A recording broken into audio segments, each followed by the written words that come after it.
En cuanto al manejo anestésico del paciente geriátrico, pues hay algunas características que vamos a abordar esta vez y que son condiciones asociadas a una edad temprana, pero que puede en muy pocos días o en muy pocas semanas variar de un paciente a otro.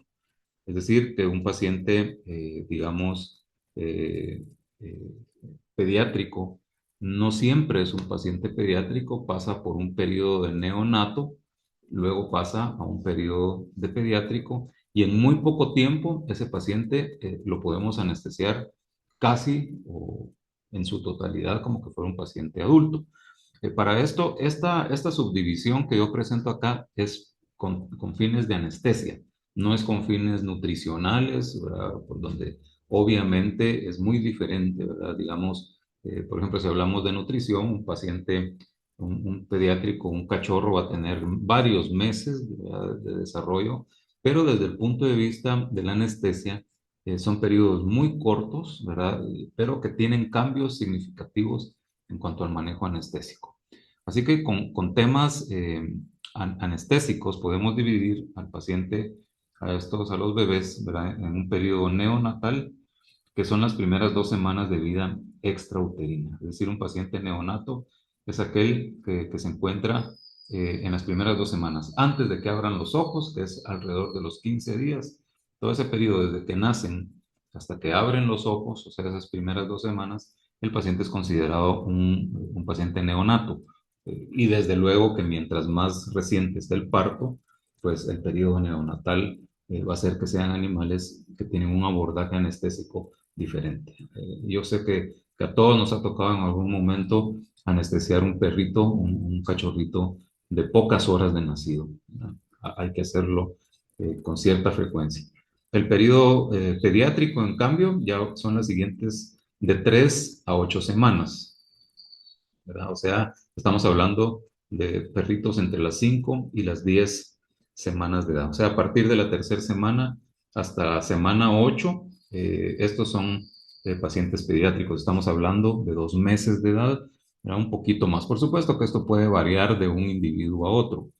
Y desde el punto de vista fisiológico y farmacológico, atención a esto, los perros y gatos mayores de 10 semanas de edad, es decir, estamos hablando de 2 meses y medio, estos animales son clasificados en anestesia como adultos en miniatura. O sea, al decir adultos me refiero a que podemos anestesiarlos ya con cualquier plan anestésico, ¿verdad?, de uso en veterinaria, con la seguridad de que van a tener ya condiciones metabólicas, ventilatorias, hemodinámicas, parecidas a un adulto, con la diferencia de que son de tamaño pequeño y por eso es que se habla en anestesia de que estos animales son considerados adultos en miniatura, o sea, adultos desde el punto de vista anestésico y en miniatura. Comienzo hablando de algunas condiciones fisiológicas que hacen que los pacientes, me voy a referir a ellos como pediátricos, ¿verdad? Ya haciendo énfasis en el periodo neonatal, el periodo pediátrico y el adulto miniatura, pero todos van a tener en mayor o menor grado, ¿verdad? Obviamente, mientras más jovencitos, estas condiciones fisiológicas pues tienden a ser más evidentes, ¿de acuerdo? Pero abarcando a el paciente pediátrico en general, y luego cerramos con unos casos clínicos en diferentes edades etarias o grupos etarios, eh, consideraciones fisiológicas que hacen o que nos hacen tener anestesias un poco diferentes en estos animales, ¿verdad? El paciente pediátrico, en primer lugar, en cuanto a las condiciones respiratorias, se caracterizan porque tienen un mayor consumo de oxígeno. Son animales que requieren más oxígeno que el paciente adulto. Eso quiere decir que dentro del manejo anestésico, deberíamos de trabajar flujos superiores de oxígeno a lo que normalmente trabajamos en el paciente adulto. Tienen mayor consumo y por lo tanto la entrega de oxígeno que el anestesiólogo le da debería de ser adecuada a este mayor consumo. Tienen mayor frecuencia respiratoria también, mayor consumo de oxígeno, mayor frecuencia respiratoria y por lo tanto son animales que pueden también confundirnos a veces en la percepción de dolor, ¿no? Porque sus patrones ventilatorios son superficiales, pero también son rápidos y por lo tanto, en la anestesia deberíamos de garantizar un buen flujo para contrarrestar esa frecuencia cardíaca, esa frecuencia respiratoria alta, esa frecuencia respiratoria superficial y esa mayor necesidad de oxígeno que el paciente pediátrico tiene. Pero también, vean esto, tienen una mala respuesta a hipoxias moderadas, ya que tienen inmadurez tanto central como periférica de los quimiorreceptores. Entonces, son animales que con muy poca, con un déficit de oxígeno moderado pueden presentar hipoxias severas. Atención a esto, sus ventilaciones, insisto, son muy superficiales, son más rápidas, más superficiales, su consumo de oxígeno es más alto y la respuesta a hipoxias moderadas es mala. Entonces, yo creo que una conclusión de esta diapositiva es trabajar a flujos considerables, a flujos más altos, ¿verdad? Administrando oxígeno suficiente para que el paciente en estas muchas ventilaciones superficiales pueda tener el aporte de oxígeno que se requiere. Esta inmadurez central y periférica, eh, si en los pacientes gerontes hablamos de agotamiento fisiológico, aquí hablamos de inmadurez fisiológica. Son animales que no tienen desarrollado los sistemas que controlan las hipoxias, ¿verdad? Entiéndase, los quimiorreceptores centrales en el bulbo raquídeo y los quimiorreceptores periféricos del arco aórtico y del seno carotidio que normalmente los animales ya, digamos, hablemos ya del adulto miniatura en adelante, tienen. Entonces, tienen menor capacidad de detectar hipercapnias. Entonces, si no detectan las hipercapnias, no se alteran sus condiciones ventilatorias y por lo tanto pueden tener hipoxias mucho más severas. Un buen flujo de oxígeno, un flujo de oxígeno alto puede garantizar el contrarrestar estos fenómenos fisiológicos interesantes. Tienen tendencia a hipoxemias, ¿no? Lo acabamos de platicar, a hiperneas transitorias, ¿verdad? O sea, tienden a tener esos periodos ventilatorios característicos de los cachorros, eh, hipoventilan con mucha facilidad, ¿verdad? Es decir, sus ventilaciones pueden ser rápidas, pero también son muy superficiales y con tendencia a apnea también por la misma inmadurez central y periférica y alteraciones químicas muy rápidas en el dióxido de carbono que no son detectadas por la inmadurez en los quimioreceptores periféricos. Entonces, son animales que vean que la fisiología del control ventilatorio y sobre todo del control del CO2 en el plasma se encuentra todavía en un estado de inmadurez que nos puede complicar la anestesia y que deberíamos nosotros garantizar esto con un buen manejo del flujo de oxígeno. Tienen también mayor riesgo de obstrucción de las vías aéreas.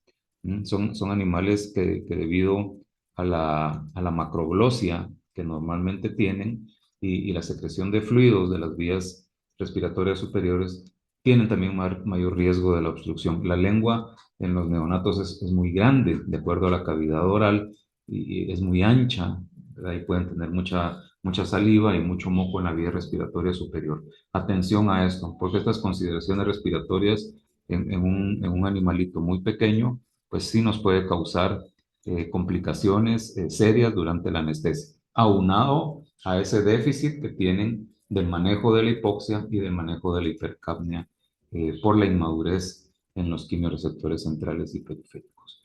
Desde el punto de vista circulatorio, los pacientes pediátricos tienen un dato muy interesante que es baja presión arterial.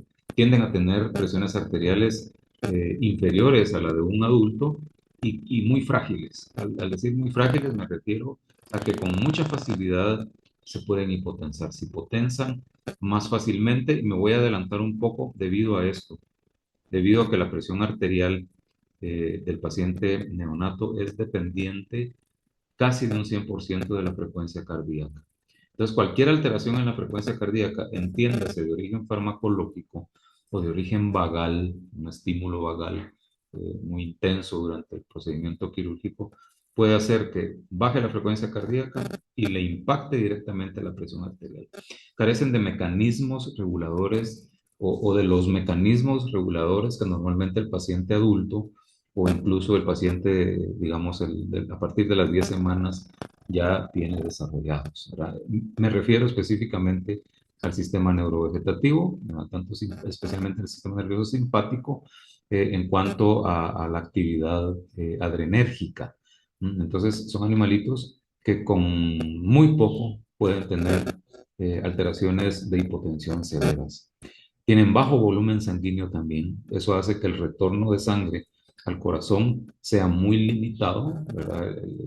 El ritmo cardíaco se mantiene con un flujo sanguíneo constante en el retorno. La precarga es baja y eso hace que la poscarga, que es esa presión que ejerce el ventrículo sobre la sangre, también sea baja.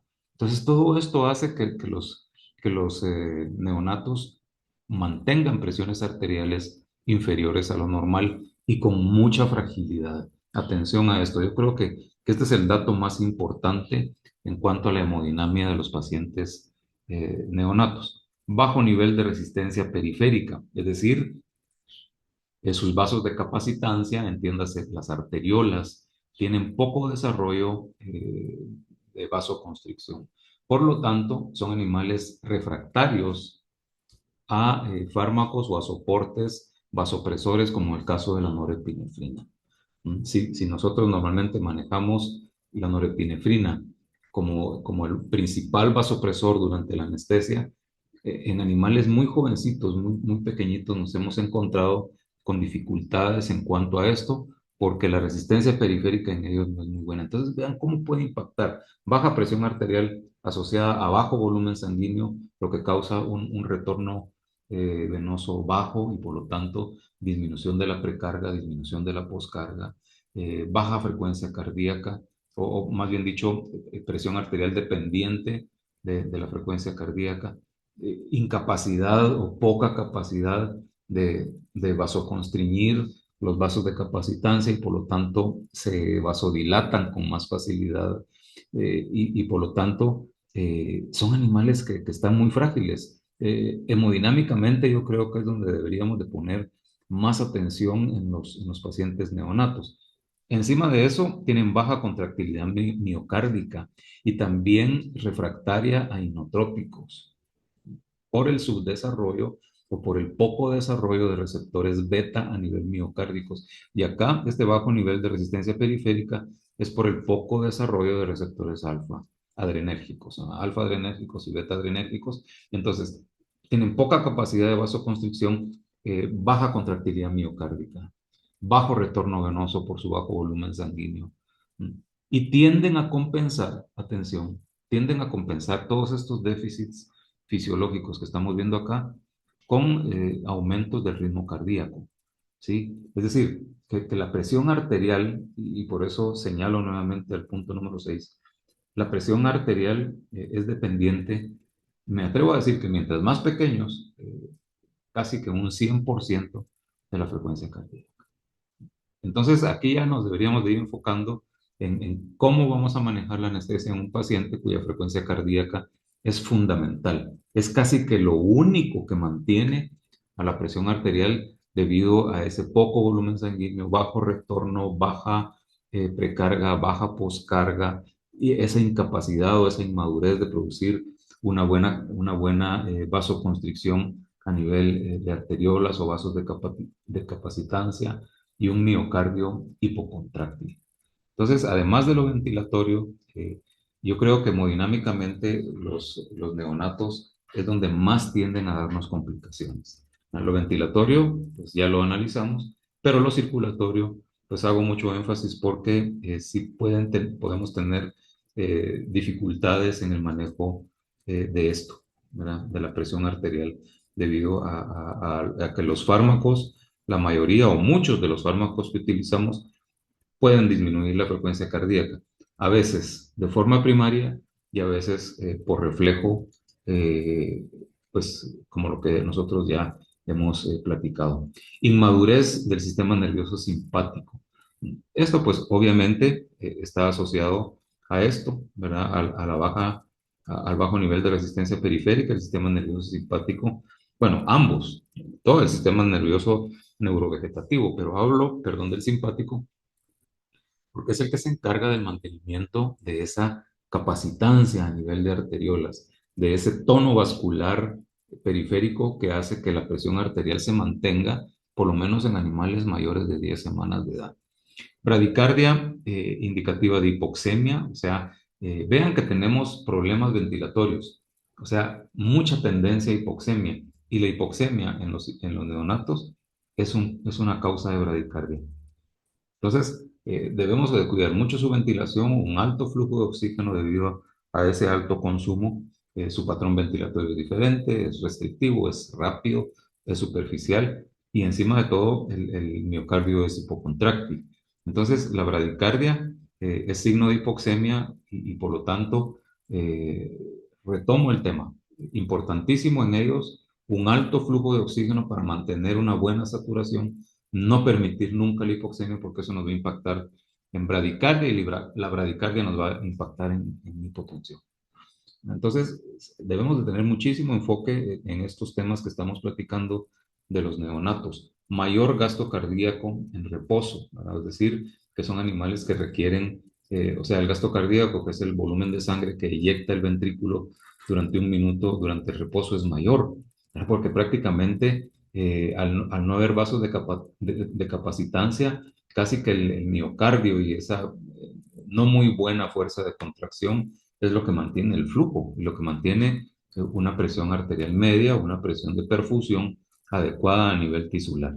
Limitada contracción ventricular como respuesta a fluidos. Vean qué interesante esto. Pues por su desarrollo también de los reflejos. Este reflejo que hace que a mayor retorno venoso se produzca mayor fuerza de contracción del corazón. O sea que no nos responden a vasopresores y no nos responden a bolos de fluidos de la forma en la que un animal mayor de edad, de 10 semanas de edad, nos puede responder. Entonces, interesante porque realmente son fenómenos que van a complicarnos la anestesia. Si no tenemos estos cuidados y si no vigilamos de cerca a estos animalitos, nos podemos encontrar con fenómenos interesantes. Desde el punto de vista hematológico, tienen bajo nivel de hemoglobina.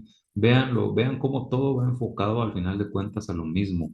Acabamos de hablar que tienen bradicardias que son indicativas de hipoxemia, alto riesgo de hipoxemia debido al patrón ventilatorio o a las características ventilatorias que tienen. Y encima tienen pocas moléculas acarreadoras de oxígeno o bajos niveles de hemoglobina acarreadora de oxígeno. ¿A qué conclusión nos lleva esto? Pues a la preoxigenación. La preoxigenación debe ser muy buena, a altos flujos, ¿verdad? Para garantizar que estos altos flujos asociados a una baja frecuencia cardíaca y a una ventilación rápida y superficial, pues por lo menos compensen este déficit de hemoglobina. Eh, Mucho cuidado con las pérdidas de sangre transquirúrgicas, ¿verdad? Porque tienen mucha tendencia a anemia por eritropoiesis retardada. Esto pues no sería quizás algo que impacte al procedimiento anestésico quirúrgico, pero sí en el posoperatorio temprano. ¿Verdad? Evitar las hemorragias severas, ¿verdad? En estos animalitos tan pequeños, porque su eritropoiesis no es igual y eso puede tener consecuencias especialmente asociadas a la recuperación, la mala cicatrización de las heridas, etc. Alto porcentaje de hemoglobina fetal y la hemoglobina fetal, recordemos que se parece a la metahemoglobina, es decir, son hemoglobinas que tienen mayor afinidad por oxígeno y por lo tanto la disoxia es mucho más frecuente. Tienden a tener el delivery de oxígeno o la entrega de oxígeno de la hemoglobina fetal no es igual que la hemoglobina del adulto. Así pues que vean lo complicado que es el enfoque en la anestesia de estos animalitos debe ser especialmente de tipo ventilatorio y hemodinámico. ¿Verdad? Ventilatorio y hemodinámico y con eso pues logramos tener desde el punto de vista anestésico en mejores condiciones. Condiciones metabólicas y farmacológicas, ¿verdad? Pues un listado un poquito amplio, ¿verdad? Pero ellos tienen diferente disponibilidad de los fármacos y la farmacocinética. Tienen diferencias significativas que al final de cuentas pueden impactar tanto la ventilación como la hemodinamia. Menor concentración de albúmina plasmática, la consecuencia de esto es mayor biodisponibilidad. ¿Por qué? Porque van a haber mayores fracciones libres del fármaco en el plasma que tarde o temprano llegan al cerebro y van a producir alteraciones de profundidad anestésica. No nos olvidemos que la mayoría de anestésicos se trabajan ligados a la albúmina, a la proteína plasmática. Por lo tanto, si hay pocos niveles de albúmina, hay mucha fracción libre y por lo tanto la biodisponibilidad farmacológica aumenta y podemos llevarlos a planos profundos que nos van a alterar todo lo demás que ya hemos estado observando. Mayor porcentaje de agua corporal, ¿no? Lo que puede contrarrestar al punto anterior, es decir, se pueden diluir, por así decirlo, los fármacos y eso reduzca la biodisponibilidad de fármacos hidrosolubles, ¿verdad? De fármacos hidrosolubles. Menor cantidad de grasa corporal. Esto, con la baja concentración de albúmina plasmática, la menor cantidad de grasa corporal impacta también directamente a la biodisponibilidad farmacológica. ¿Por qué? Pues porque los fármacos no solo son afines a proteína plasmática, sino que también a grasa, son lipofílicos. Entonces, el déficit de albúmina y el déficit de grasa hace que los niveles de fármacos libres aumenten mucho la biodisponibilidad. Se nos pueden profundizar muy fácilmente estos animalitos y por lo tanto empeorar sus estados ventilatorios y hemodinámicos. Mayor distribución del gasto cardíaco a órganos ricamente irrigados, entiéndase principalmente el cerebro. Reducción de la función hepática y renal, o sea, por inmadurez. En el perro geronte es por deterioro, por envejecimiento. Aquí es por inmadurez, o sea, los órganos no están totalmente desarrollados, o sea, entiéndase riñones e hígado, y por lo tanto también hay función hepática y renal afectada. Tres puntos fisiológicos importantes que aumentan la biodisponibilidad: alta albúmina, poca grasa y poco aclaramiento. Entonces, atención a esto, podemos llevarlos a planos profundos y muy rápidamente. Es decir, son animales que si variamos la infusión del fármaco o la volatilización del fármaco, si lo tenemos conectado a un sistema de anestesia inhalada, con mucha facilidad se profundizan y también con la misma facilidad pueden salir de esos estados de anestesia. Mayor sensibilidad a fármacos en general por inmadurez de la barrera hematoencefálica. Entonces, creo que son condiciones fisiológicas importantes tomarlas en cuenta. A nivel renal, inmadurez renal, lo que reduce el aclaramiento farmacológico, baja tasa de filtración glomerular, ¿verdad? Recordemos que son animales con presiones arteriales diferentes, por lo tanto, la presión glomerular también se va a ver afectada y durante la anestesia, que tienden a haber fenómenos hipotensores, esta tasa de filtración glomerular se reduce, lo cual nos puede generar efectos acumulativos de fármacos a nivel sistémico. Bajo flujo plasmático renal, baja fracción de filtración. Vean cómo todo al final de cuentas nos viene a tener a estos animalitos en una inestabilidad de biodisponibilidad muy alta. Mucho cuidado con las dosis, mucho cuidado porque con mucha facilidad, debido a todo esto, albúmina, grasa, agua, etcétera, metabolismo, aclaramiento renal, podemos aumentar la biodisponibilidad con mucha facilidad. Baja capacidad de concentración de orina y mucha inmadurez a nivel de la nefrona que hace que fisiológicamente los riñones de estos animalitos pues también se vea alterada. En relación a la termorregulación, el riesgo de hipotermia es muy alto también en el periodo perioperatorio, ¿sí? Y obviamente, si trabajamos con anestesia inhalada, por el peso, por mucho que sea de raza grande, yo diría que todos los neonatos tienen que ir conectados a un sistema abierto.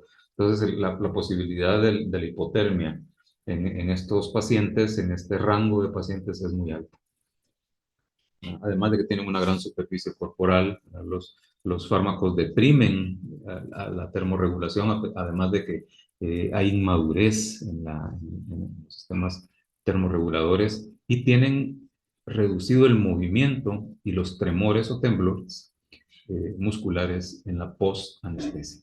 Entonces, no se despiertan temblando como un animal adulto, tienen poco desarrollado este sistema termorregulador y pues se mueven muy poco, especialmente si son en las primeras 2 semanas, son neonatos, apenas logran medio moverse muy lentamente y entonces un animalito de estos frío nos va a producir aún más problemas metabólicos. Al final de cuentas, dependen de la temperatura corporal de fuentes exógenas, ¿verdad? Y por lo tanto, muy importante cuidar la temperatura. No los metamos hipotérmicos a cirugía, ¿verdad? Se hipoterman con más facilidad que cualquier animal de otra edad, ¿verdad? Mientras que ya todavía son destetados ya mayor de 10 semanas, entiéndase 2 meses y medio, ya las temperaturas son similares a las del adulto. ¿Y qué produce la hipotermia? Pues ese es el problema, que la hipotermia no es solo que el paciente pues está frío, ¿verdad? No, el problema es que tiene impacto hemodinámico grave, ¿verdad? Porque la hipotermia produce bradicardia, la bradicardia disminuye el gasto cardíaco y por lo tanto el paciente es hipotenso. ¿No? ¿Por qué? Pues porque la presión arterial del cachorro, repito, insisto, es dependiente casi en un 100% del ritmo cardíaco. Entonces, ni hipotermia, ¿verdad? Ni fármacos depresores y mucho cuidado con todo esto que estamos platicando porque al final de cuentas son animales que se nos pueden hipotensar y no responden, atención a esto, son refractarios a los vasopresores por inmadurez en los receptores alfa a nivel de vasos de capacitancia, o sea, a nivel de las arteriolas. Y también la hipotermia, saliéndonos de lo hemodinámico, que es lo que está en este recuadro, prolonga la eliminación de fármacos y los tiempos de recuperación, que al final indirectamente pues puede alterarlo. Entonces la bradicardia es un fenómeno extremadamente mórbido en estos animalitos, ¿verdad? Los reflejos vagales, afortunadamente, pues son animales que no requieren, pues no pasamos de muchos procedimientos quirúrgicos en neonatos y pediátricos, ¿verdad? Y casi que los casos clínicos que voy a presentarles en esta ocasión, pues están relacionados a tres problemas de estos animalitos. La eventración visceral, ¿verdad? Por ruptura del abdomen, por el afán de la perra de quitarles el cordón umbilical, creo que es bastante común. La atresia anal, que a veces se evidencia ya en el periodo pediátrico, ya después de las 2 semanas, y la agenesia del prepucio, ¿verdad? Es lo que principalmente produce o hace que tengamos que anestesiar a un animal a tan corta edad. Pero, pues, si tenemos clara la fisiología, podemos entender y podemos deducir algunas recomendaciones anestésicas.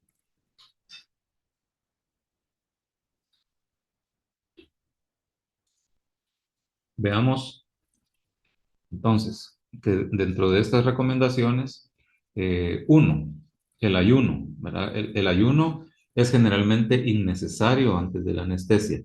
No exceder ayunos mayores de 1 a 2 horas porque son animales con mucha tendencia a hipoglucemia. ¿Y cuál es el problema de la hipoglucemia? Pues en la anestesia es que la hipoglucemia produce hipocontractilidad del miocardio. Y la hipocontractilidad del miocardio en un miocardio hipocontráctil, es un juego de palabras pues complicado, ¿verdad? Porque ya lo sabemos que por fisiología el miocardio de los neonatos es hipocontráctil. Y si encima está hipoglucémico, es más hipocontráctil y por lo tanto mayor riesgo de hipotensarse, ¿no? Muchísimo, altísimo riesgo de hipotensarse. Entonces prácticamente son animales que es mejor no darles ningún ayuno. En cuanto a la sedación, en los recién nacidos, especialmente en los neonatos menores de 2 semanas, es innecesaria hasta cierto punto, porque a veces ya pasadita una semana puede ser que sea necesario ya dosis muy reducidas de analgésicos que no impacten hemodinámicamente al paciente. Por eso comienzo hablando de esas condiciones fisiológicas que caracterizan a los neonatos y cachorros, porque si las tenemos claras, entonces podemos entender cómo establecer un plan anestésico. Es innecesario sedarlos, generalmente, ¿verdad? Es innecesario. Quizás ya alrededor de las 8 semanas ya cuando son animalitos pediátricos, podamos de alguna manera producir sedación, evitemos fármacos que depriman, por favor, el miocardio, ¿verdad? La actividad contráctil, o que produzcan alteraciones reflejas, ¿verdad? Entiéndase los alfa-2 agonistas, porque pueden producir hipotensión, ¿verdad? Y esa hipotensión, esa bradicardia, perdón, que pueden producir bradicardia y por lo tanto producir hipotensión. Entonces, generalmente es innecesaria. En los cachorros puede ser necesaria, va a depender también del desarrollo que el cachorro que tenemos que anestesiar tenga. ¿Qué podemos utilizar? Acepromacina, siempre y cuando haya una buena actividad eh, en el miocardio. La cepromacina no afecta el ritmo cardíaco, no afecta la fuerza de contracción. Lo que puede producir la cepromacina es vasodilatación.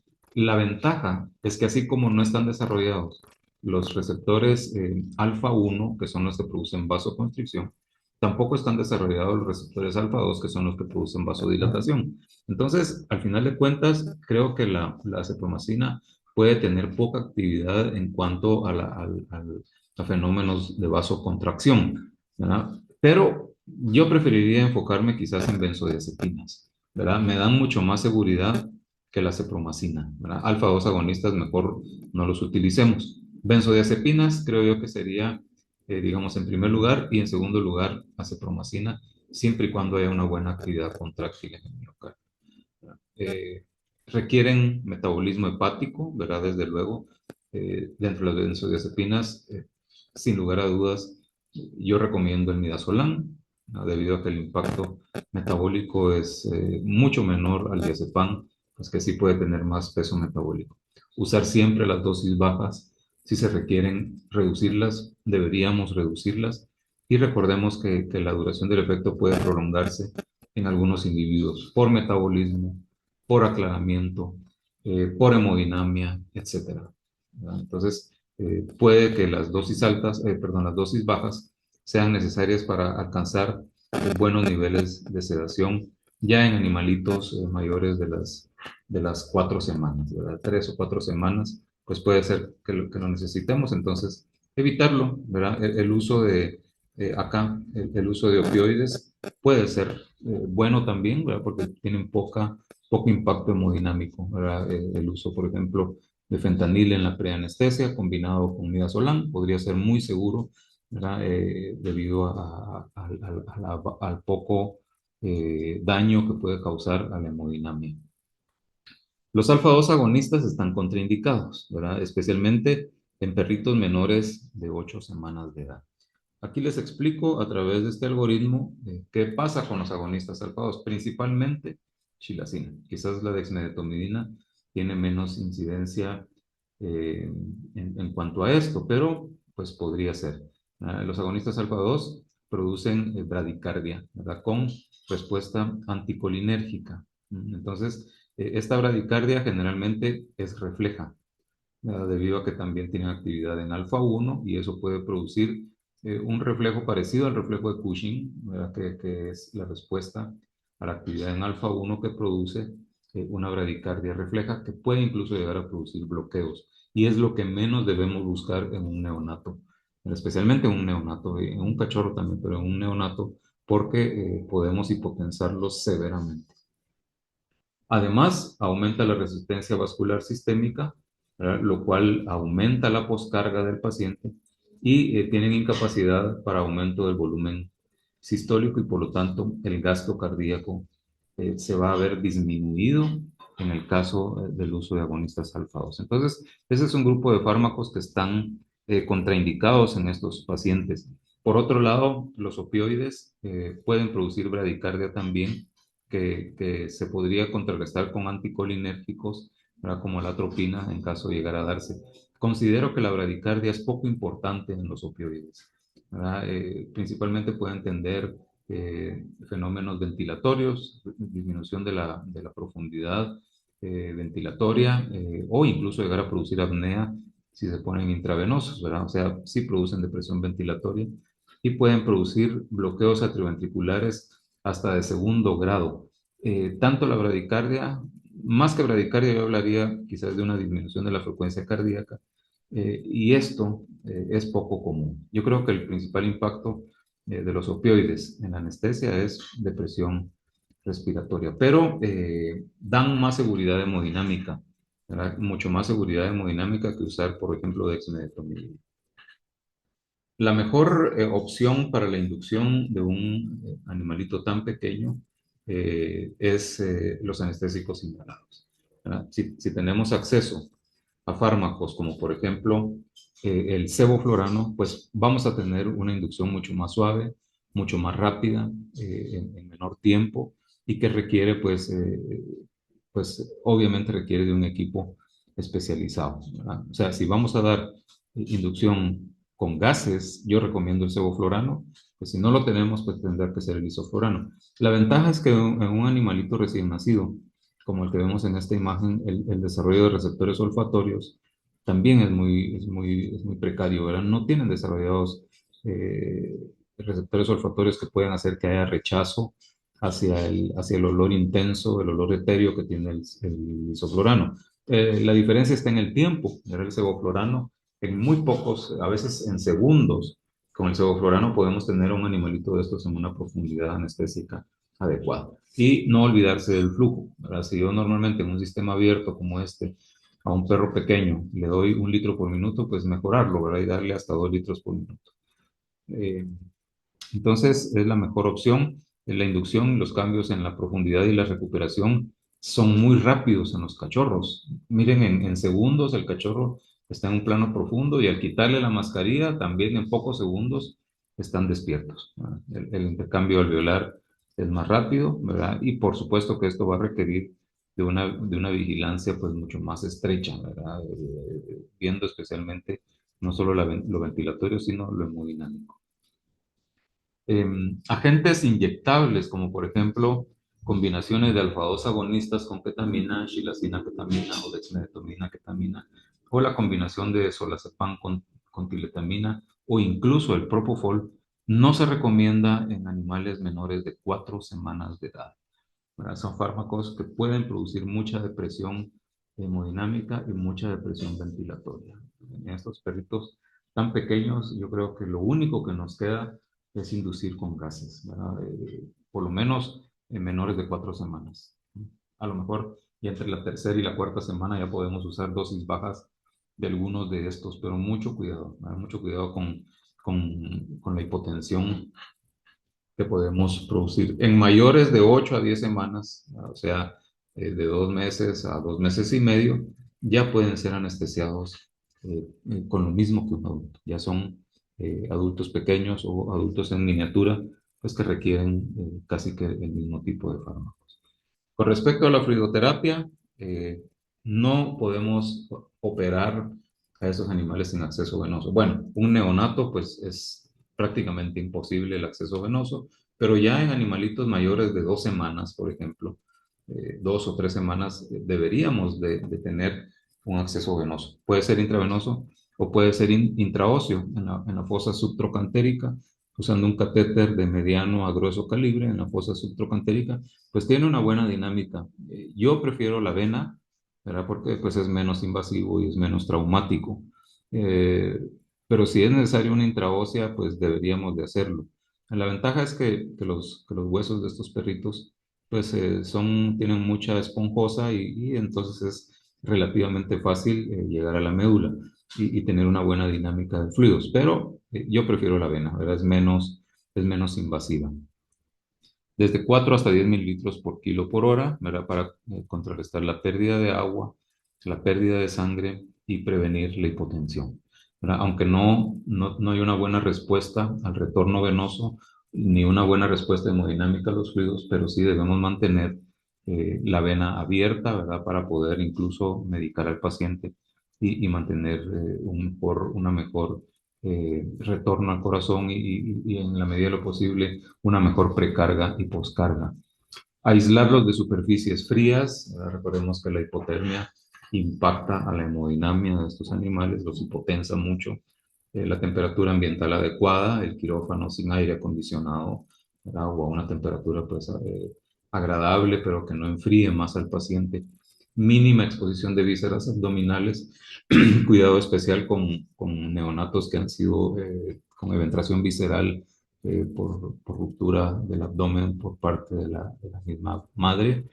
Minimizar el tiempo de anestesia, ¿verdad? Yo, si voy a anestesiar a un neonato, yo quiero al cirujano ya, ahí listo, casi que ya vistiéndose para poder tener lo menos posible anestesiado al neonato y medios físicos para reducir hipotermia, ¿no? Mucho cuidado, insisto, y repito, con el tipo de mantas que tengamos, pues que podemos causar quemaduras con las de eléctricas. Aquí tenemos, por ejemplo, algunos de los casos que les comentaba hace unos minutos, que son comunes en pacientes neonatos, ¿verdad? Aquí vemos un paciente que tiene agenesia del prepucio, ¿verdad? Entonces, pues hay que operarlos, ¿verdad? Hay que hacerles estas microcirugías a estos animalitos. Aquí lo tenemos ya en sala. Eh, Creo que ya les mencioné que la intubación endotraqueal es predecible, es difícil predecible, la intubación traqueal difícil, predecible en ellos por macroglosia y por laringes muy pequeñas. Pero en un perrito, este me parece que es pastor alemán, este no es mayor de 2 semanas, podemos hacer un buen abordaje de la vía aérea. Aquí lo tenemos entubado, ¿verdad? Atención a esto con un tubo traqueal de bajo diámetro, de acuerdo al tamaño. Ideal sin manguito, bien lubricado, que sea el tubo traqueal que quede más justo dentro del lumen de la tráquea. Y si tiene manguito, porque a veces no tenemos tubos traqueales sin esta parte del dispositivo, evitar inflarlo, ¿verdad? Porque la fragilidad de la tráquea es mayor. O sea, son tráqueas muy frágiles, ¿verdad? Muy delgaditas y podemos, al inflar el manguito, podemos dañarla, podemos causarle un daño severo a la tráquea. Entonces, mejor si no se infla, si es sin manguito, pues, insisto, que quede ajustado a la tráquea, como que fuera gato, algo así, que se maneja también la intubación endotraqueal en los gatos, ¿no? Son laringes pues muy pequeñas. Aquí tenemos al perrito conectado a un sistema Jackson Reese, un sistema abierto, fue inducido únicamente con gases, con mascarilla, ahora se lleva a un plano profundo y ya en plano profundo se hace una intubación rápida, porque acuérdense que lo acabo de mencionar, así como se duermen muy rápido, también se despiertan muy rápido. Entonces tenemos muy pocos segundos para entubar. Se preoxigena durante unos 10 minutos, 15 si fuera posible, saturar bien la hemoglobina, ¿verdad? Por esos déficits que vimos al principio de la presentación y luego pues hacer una buena impregnación del paciente a una alta volatilización del agente anestésico, duplicar el flujo de oxígeno. Por ejemplo, a este perrito yo le doy 1 litro por minuto, pero como necesito aumentar la concentración de gases durante la fase de impregnación, pongo al 5% el isoflorano o al 7% el sevoflurano y lo duplico, lo puedo llevar hasta 2 litros por minuto para que hacer que la impregnación sea mucho más rápida y mucho más eficiente. Pues aquí se está realizando el procedimiento quirúrgico de agenesia del prepucio y ahí está ya el perrito con el prepucio operado. Aquí está el animalito, vean, pues podemos, ¿verdad? Un perrito de este tamaño, en este no logramos acceso venoso, pero sí es bueno, ¿verdad? De procurar tenerlo. Aquí podemos hablar que es un proceso mínimamente de baja invasividad quirúrgica, ¿verdad? La analgesia, pues es únicamente piel prácticamente, y pues probablemente, sin el probablemente a este perrito, pues no se le puso ningún analgésico, ¿verdad? Simplemente la inducción con el sevoflurano es suficiente. Aquí tenemos otro perrito también de raza pequeña con atresia anal, a este sí le tenemos su acceso venoso, pero ve, yo lucho por entubarlo, ¿no? Porque con la mascarilla no voy a tener un buen abordaje de la vía aérea, no le voy a poder hacer una buena ventilación a presión positiva. Entonces, yo sí lucho por entubarlos a los mayores de 2 o 3 semanas, ¿no? Y la raza también, porque si es un chihuahua de mayor o sea, de 2 semanas, va a ser muy difícil también lograr ponerle el tubo traqueal. A este perrito sí le pusimos citrato de fentanil en bolo de 2 microgramos por kilo, que es la dosis baja, ¿verdad? Y normalmente es suficiente un solo bolo de fentanil diluido y ponerlo intravenoso lento, 2 microgramos por kilo para poder realizar el proceso quirúrgico. No nos olvidemos que el periné puede producir reflejos vagales, ¿verdad? Tomemos en cuenta también que así como no está desarrollado el sistema nervioso simpático o tiene poco desarrollo, el sistema nervioso parasimpático también puede tener poco desarrollo. Entonces, pues es poco probable, ¿verdad? Es poco probable que pueda haber un fenómeno vagal con el estímulo perianal. No olvidemos mucho la hipoxemia, ¿no? Tenemos que tener claro que el paciente bajo anestesia no debe de estar abajo del 95%. Entonces, hay que ventilar. Vean la frecuencia cardíaca alta, es normal hasta cierto punto en estos perritos. Y aquí podemos ver ondas de baja frecuencia relacionados con la ventilación. También tiene un fenómeno de ventilación alta, ¿verdad? O sea, frecuencia respiratoria alta y está hipoxémico. Entonces, debemos de aumentar el flujo o hacer ventilación a presión positiva, asistencia ventilatoria, para procurar aumentar esa saturación, ¿verdad? Y que esto reduzca la frecuencia cardíaca. Aquí tenemos el perrito, ¿verdad? Está conectado a un Jackson Reese con un balón muy pequeñito, un balón de 100 mililitros. Muy importante en estos animales reducir lo más posible el espacio muerto instrumental. Actualmente ya no utilizo el Jackson Reese. Este video pues no es muy actual. Este video pues ya tiene un tiempo, pero quisiera que lo comparáramos con otro sistema que vamos a ver más adelante, ¿verdad? Aquí lo pongo de nuevo. Vean que el Jackson Reese puede tener un espacio muerto instrumental un poco más grande que el que estamos utilizando ahora, que es la pieza en T. Pero el balón, ¿verdad? No son fáciles de conseguir, pero son balones que nos reducen mucho el espacio muerto en estos animales. Sistema abierto a alto flujo de oxígeno, por lo menos 2 litros por minuto para que evitar que vaya a haber hipoxemia, ¿verdad? Aquí lo tenemos, ¿verdad? Está ligeramente hipoxémico, hay que ventilarlo y aquí está pues asistiendo al paciente. ¿Quién está a cargo de la analgesia?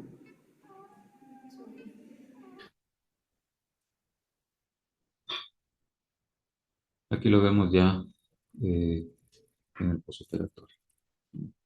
Esta imagen no sé qué está haciendo acá, porque aquí lo que veo yo es un útero grávido.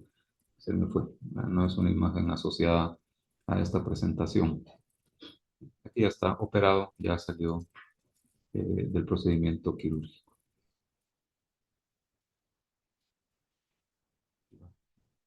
Este me parece que es otro caso, ¿verdad? Porque veo una incisión acá en el abdomen. Pero al final, pues el manejo de los neonatos y cachorros, pues siempre va a ser muy parecido, ¿no? Sí, el paciente con atresia anal, la que estábamos viendo hace un momento.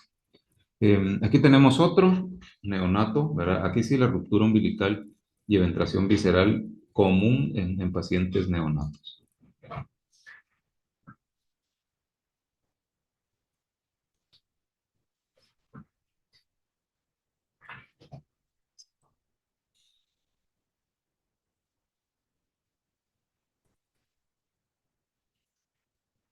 Veamos este caso entonces, pues para ir profundizando en lo que acabamos de ver.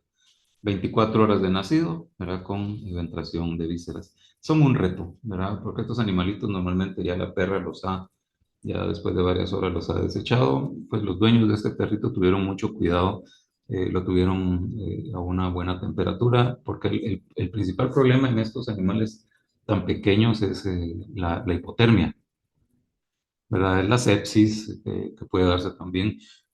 Y pues es poco o es muy bajo el índice de sobrevida de un caso de estos. Hemos anestesiado varios, ¿verdad? Pero especialmente tenía ruptura, no solo de la pared abdominal, sino que había eventración visceral y necrosis. Aquí podemos ver necrosis de un segmento del intestino. y el cirujano le hizo incluso una enteroanastomosis, ¿verdad? Hizo una enterotomía, aquí está el intestino necrótico, ¿verdad? Se le hizo una enterotomía, pues un trabajo muy minucioso y muy fino, pero fue exitoso, ¿verdad? Logramos ver días posteriores al cachorrito muy bien, muy saludable, comiendo, etcétera. Pues hay que intentarlo, pero realmente el porcentaje de sobrevida no es muy bueno. Vean, aquí tengo el sistema que usaba pues hace un tiempo. Actualmente ya no uso el Jackson Reese, ¿verdad? Pero una mascarilla pequeña. La manguera del Jackson Reese es de mayor diámetro que la de la pieza en T, que vamos a ver un poquito más adelante. Y el balón, ¿verdad? Un balón pequeñito, un balón eh, de 100 mililitros, pues creo que nos funciona bastante bien para poder abordar a un animal de este tamaño. Miren la comparación con una jeringa de 5 mililitros. Era muy pequeñito y sí logramos tener una buena recuperación del paciente. Aquí lo vemos ya en la preoxigenación e inducción y aquí lo estamos viendo que le estamos haciendo ventilación a presión positiva. Se nos deprimió un poco, lo tengo con isoflorano, ¿verdad? Se nos deprimió un poco la ventilación, ¿verdad? A pesar de que está con mascarilla, podemos mejorar la ventilación del perrito siempre y cuando cuidemos acá que haya un buen sello, ¿verdad? Para que la ventilación que yo hago con mis manos en el balón, pues sea efectiva, ¿verdad? Y podamos tener flujo de aire, flujo de oxígeno y flujo de gases adecuados. Entonces, todo esto ayuda, porque aquí un balón de medio litro, que es lo que normalmente tenemos, nos va a aumentar mucho el espacio muerto instrumental. Entonces, reducirlo lo más que se pueda, ¿no? Es una recomendación muy, muy importante. Eh, Preoxigenamos a 1 litro por minuto y luego se le pasa ya el agente anestésico.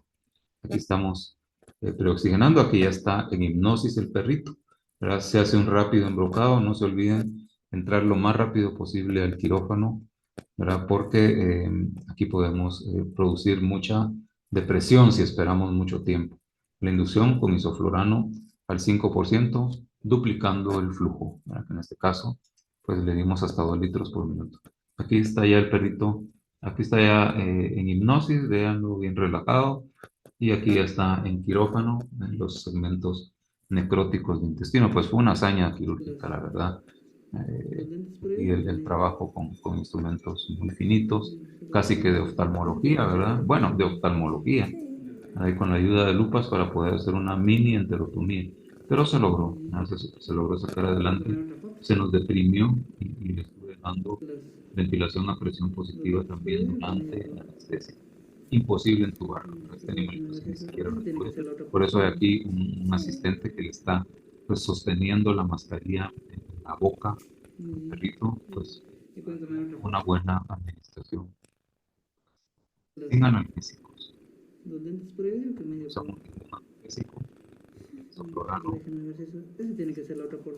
animal que tiene subdesarrollo de nociceptores, pues, es suficiente para hacer un procedimiento quirúrgico de esta naturaleza. No tenemos mucho acceso a monitoreo tampoco. Son hazañas, ¿verdad? Son hazañas anestésicas y analgésicas, pues que muchas veces tienen resultados positivos como este. Aquí están los segmentos necróticos y aquí está pues ya el animalito ya operado.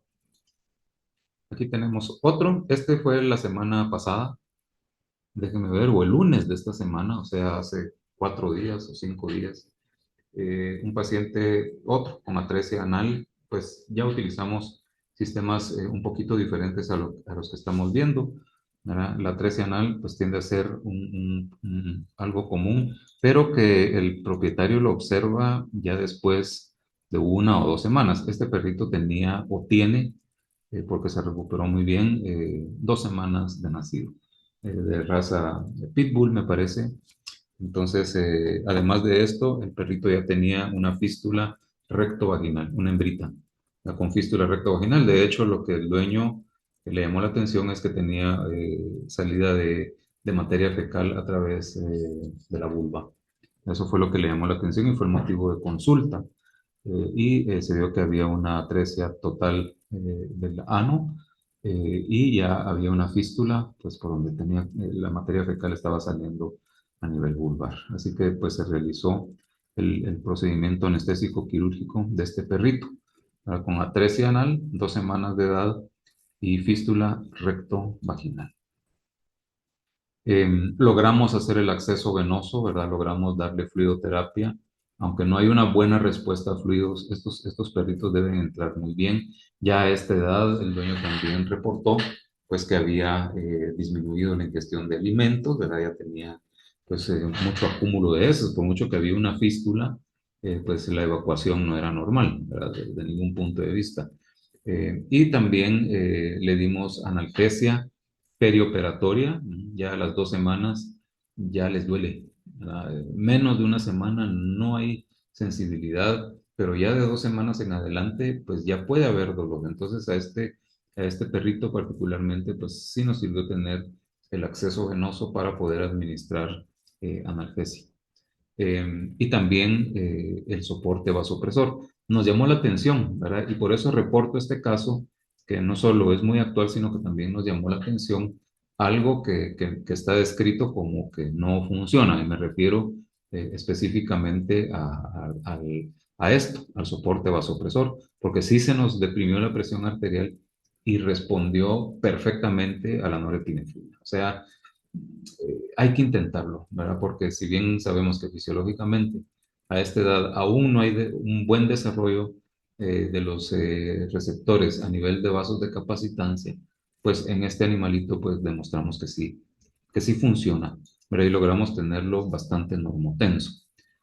Aquí está la diferencia que les comentaba hace un momento.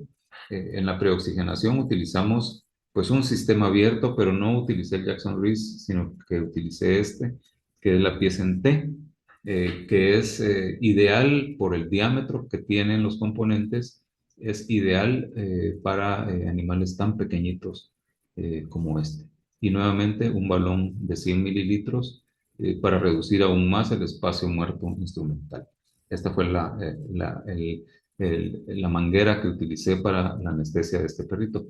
Aquí lo estamos preoxigenando con una fracción inhalada alta. Esta mascarilla a este perrito le quedaba tan bien que estoy seguro que le entregamos 60% de fracción inhalada.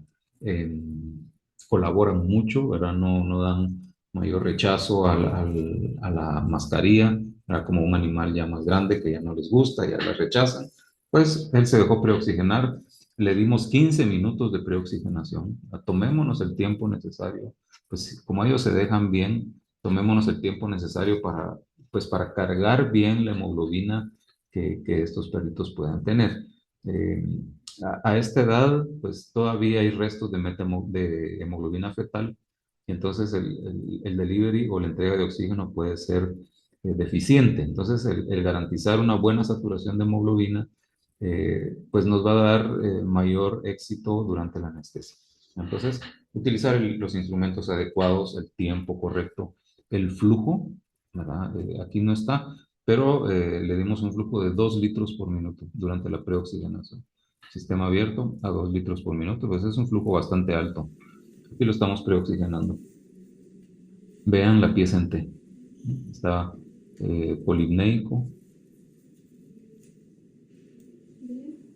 pues es lo característico a esta edad. Este es el sistema de pieza en T. Es un sistema mucho más eficiente eh, para animales tan pequeños como este. Veámoslo de nuevo. Ahí solo se le está administrando oxígeno, muy colaborador el perrito, y vean su patrón ventilatorio característico. 2 litros por minuto para poder entregarle una buena saturación de oxígeno. Ahí está. ¿Y ahí qué procede? Pues ya solo abrir el vaporizador al 7%. A este perrito lo manejé con sevoflurano. La inducción fue extremadamente rápida, igual la recuperación, tal y como está descrito en la literatura. Aquí ya lo estamos induciendo, el mismo sistema, el tubo azul es el escape, y estoy tratando de hacer un paneo hacia 8% de sevoflurano. 7% es suficiente, pues es 4 veces la concentración alveolar mínima. Pero aquí le estamos dando un 8% a 2 litros por minuto. Aquí se logró ver parte del flujómetro. Acá lo vemos. A ver, por aquí. 8%, 2 litros por minuto. Es un flujo altísimo, ¿verdad? En flujo metabólico esto equivale a un paciente de 200 libras. O sea, si esto fuera un sistema cerrado, es el flujo para un paciente de 200 libras, pues no creo que haya un perro de 200, pero sí es el mismo flujo que le estamos dando a este animal tan pequeño. Importantísimo. Aquí no escatimemos el gasto en oxígeno porque con esto vamos a lograr llevarlo a una saturación de muy buena calidad, ¿verdad? Y 8%. Eh, ¿Cuánto tiempo? Aquí está la diferencia. Nosotros hacemos, para hacer una inducción con isoflorano o con sevoflorano, perdón, eh, entre 7 y 8% se requieren de 3 a 5 minutos. Este perrito en un minuto ya estaba totalmente dormido, ya había eclipsamiento del globo ocular, prolapso de la glándula del tercer párpado, es decir, ya estaba en un plano bien profundo, en un minuto. Lo llevamos a 3 minutos porque yo necesitaba entubarlo. De hecho, no logré tomar fotografía porque fue una intubación muy rápida, pero sí logramos entubarlo. Se deben entubar muy rápido, más cuando es con sevoflurano, porque respiran unas cuantas veces y ya comienzan a despertar. ¿Verdad? No tenía ningún otro fármaco, absolutamente ninguno. Previo al abordaje quirúrgico le dimos un bolo de fentanil, pero en la preanestesia no usamos nada. Se recuerdan que recomendamos pues no sedarlos porque podemos hipotensarlos, radical e hipotensión. Entonces, sevoflurano al 8%, el flujo a 2 litros por minuto, 3 a 5 minutos. Repito, a los 2 minutos el perrito ya está profundamente dormido, lo dejamos 3, ¿verdad? No llegamos a los 2 minutos. ¿Verdad? Se hace la intubación endotraqueal, es una intubación endotraqueal difícil, predecible, o sea, tenemos que hacerla instrumentada, ¿verdad? Con un buen asistente que le abra bien la boca al animalito.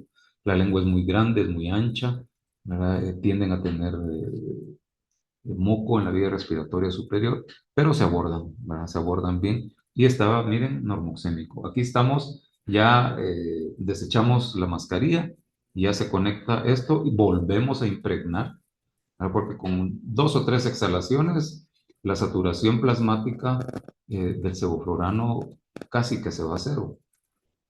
Es muy veloz, es muy poco soluble en el plasma, entonces esa poca solubilidad y esa velocidad hace que sea muy rápido. Entonces, eh, tenemos segunditos, ¿verdad? Desde que se quita la mascarilla, segundos para hacer un entubado eficiente, ¿verdad? Lo entubé con un 4.5, no tenía sin balón, entonces con el baloncito sin inflar suficiente, con un 4.5 de diámetro interno, o 4, no estoy seguro, no estoy seguro si era 4, a ver si logro ver acá, 4.5, aquí está el diámetro interno, 4.5. Y miren, 96%, 163 latidos por minuto, justo lo que la literatura dice, tienen altas frecuencias cardíacas, insisto, porque es el principal eh, medio para el mantenimiento de la presión arterial. 2 semanas de edad. No está escrito en piedra. Ya. Aquí está inmediato a la intubación. Todavía hay déficit ventilatorio. Principalmente es instrumental lo que podemos observar ahí. Escuchen el ritmo cardíaco. Lo tenemos en ventilación espontánea. No nos hizo apneas, nada. Bastante superficial, pero eficiente. Una ventilación pues bastante eficiente.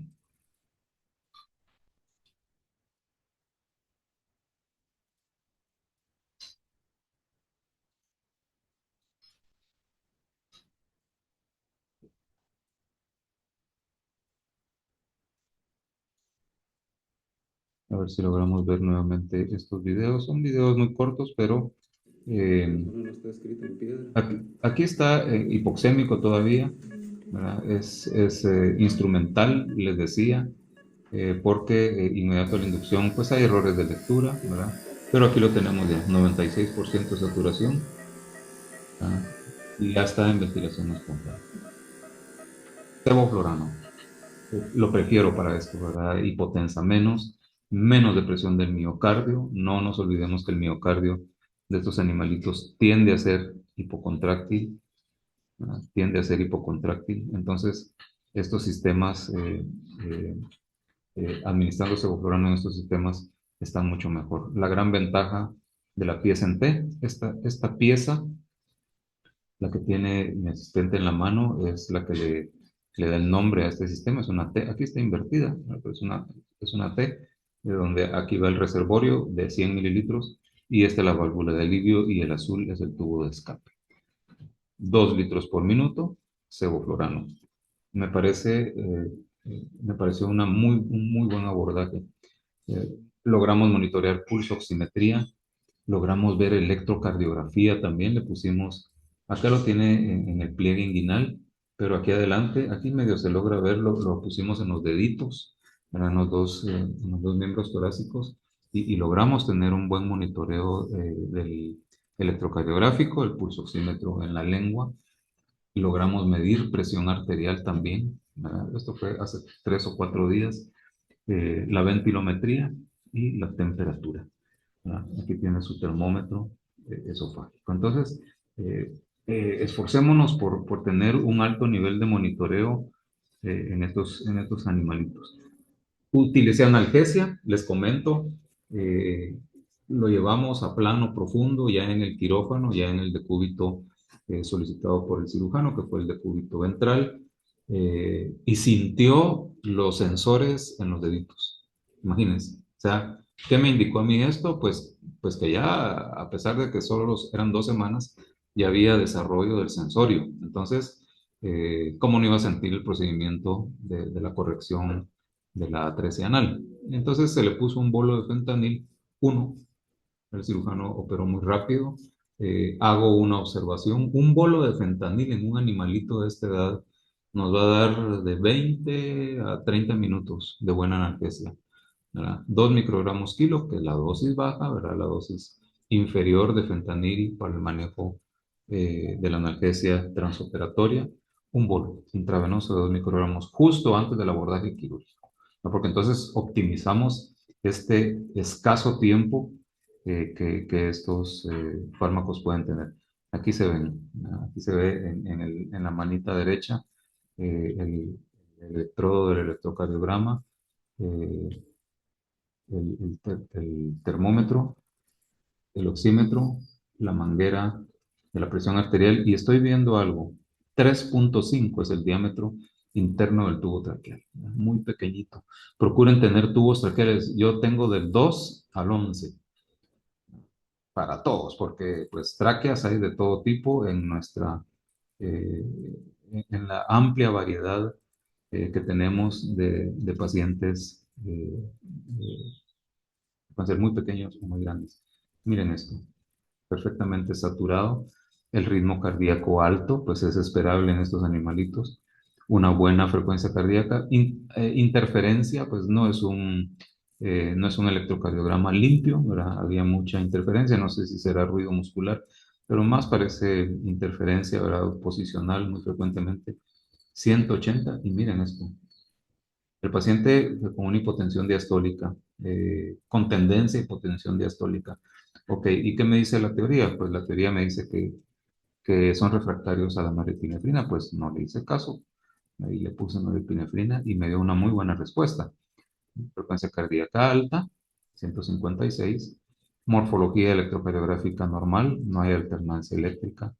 Y con lo poco que se ve, pues no se veía ningún fenómeno anormal. El pletismograma normal también, ¿verdad? Miren, bien recto, fuerte el pulso con una incisura dicrota que no se ve en todos los latidos, pero en su ubicación normal, 96% de saturación, pero 31 de presión diastólica, con impacto ya en la presión arterial media y también estaba baja la sistólica, ¿verdad? Entonces ya había un problema de hipotensión y pues tomamos la decisión de poner norepinefrina. Se nos estaba hipotensando el bebé, ¿verdad? Pues pongamos norepi, ya que teníamos vía y probemos, ¿verdad? Y la verdad es que la respuesta a la norepinefrina fue inmediata, ¿no? O sea, para mí que de alguna manera sí había soporte, sí había actividad de vasoreceptores a nivel de los vasos de capacitancia.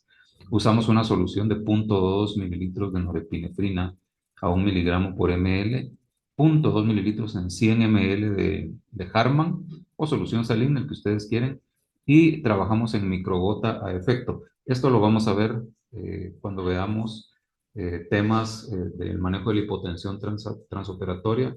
Vamos a ver cómo se prepara, cuál es la dosis, cómo se administra, ¿verdad? Pero para adelantarnos un poco, ese efecto, ¿verdad?